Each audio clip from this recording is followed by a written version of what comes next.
the tourism product in Jordan is based mainly on the heritage sites. Heritage sites actually in Jordan, they are two sorts or two kinds. The first one, which is dated before 1750, which is called antiquities, and it is covered by the law of antiquities, which is a very strong law. The other part is, which is after 1750, the protection of the cultural and urban heritage law. Amman is not your typical Arab, Middle Eastern or Arab Islamic city. Orientalists have defined what is an Arab Islamic city based on certain models. So a city like Amman, it didn't fit that model. The modern village of Amman just started in 1870 as a village. So we don't have a heritage or a culture of our neighbors like Jerusalem, Damascus. They have been there since ancient times. I am trying to create awareness amongst the community regarding the value of the urban heritage of the city, which is not celebrated, unfortunately, enough.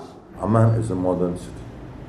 The old part of Amman, part of it could be considered Ottoman, okay, but truly was Levantine, okay, because the people that built it came from Damascus, Palestine, Lebanon, and from Hijaz as well, with a British influence. My father came here in 1932. He was a tailor, because my father is from Uzbekistan. This is my photo when I was about 21 years old. Center of the town, Shara Faisal, King Faisal Street. King Abdullah returned back from London. Oh, this is the old building, but it is demolished now. My name is Zaid Boussous. I am the president of Jabal Amman Residents Association. This is a typical example of the architecture of the period 20s and 30s. When the Hashemite state was established in 1921, people started moving here, and most of the people who built their houses here were other prime ministers, high officials in the new state. We have a lot of the older buildings of well-known people that resided in this particular part of Amman, and we're very much concerned in making sure that it is preserved, because only recently that we have instituted laws for historic preservation, architectural heritage, and so forth.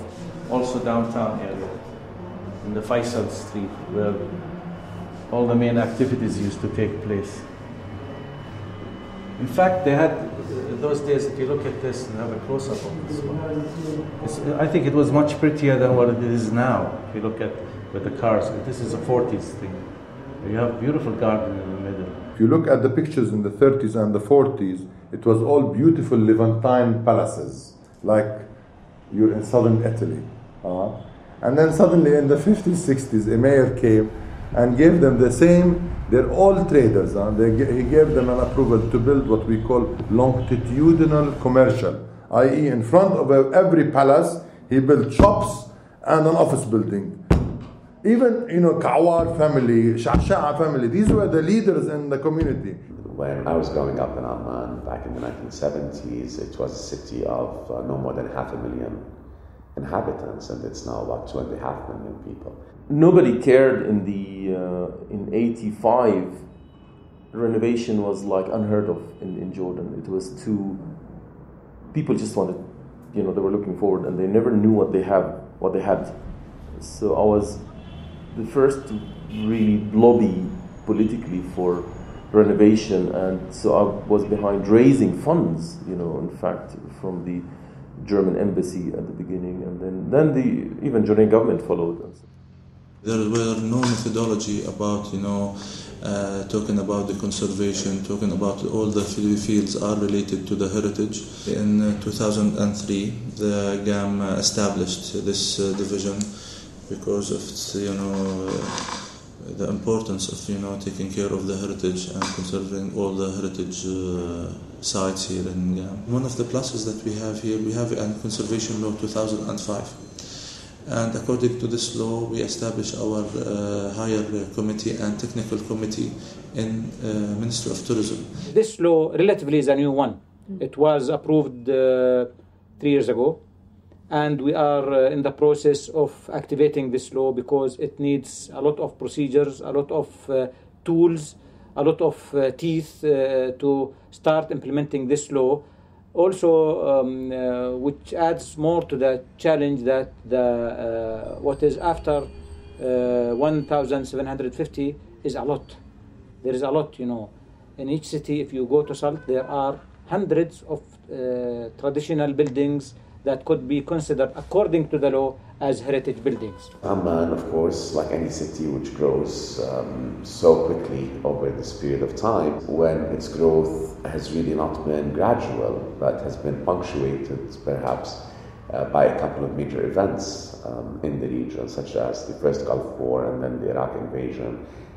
So you had an influx overnight of hundreds of thousands of people into the city, and the city had to grow very quickly as a result, and that growth didn't necessarily come with careful planning. It was reactive as opposed to proactive, and as a result, I think Amman lost a little bit of its soul. And when I failed to protect them, and I came up with let's try to buy some of them. And then people wanted to co-invest with us, so we ended up raising enough money to buy enough of them, and then we thought of, why don't we create a small node that can propagate in the city? And so we rehabilitate a certain area. We create some sort of a village, urban village. And today we have an approval from the mayor and the heritage team to build to develop a heritage district. That's what they decided to call it. And fine, heritage district, the name is not important. But now at least we're working within a framework. And the idea is to connect downtown. We decided that this could be a lung. So it's a lung, it gives, so people can come, park, we have access to the downtown, we fix the traffic issues. You can park there and walk. Individuals can make a difference.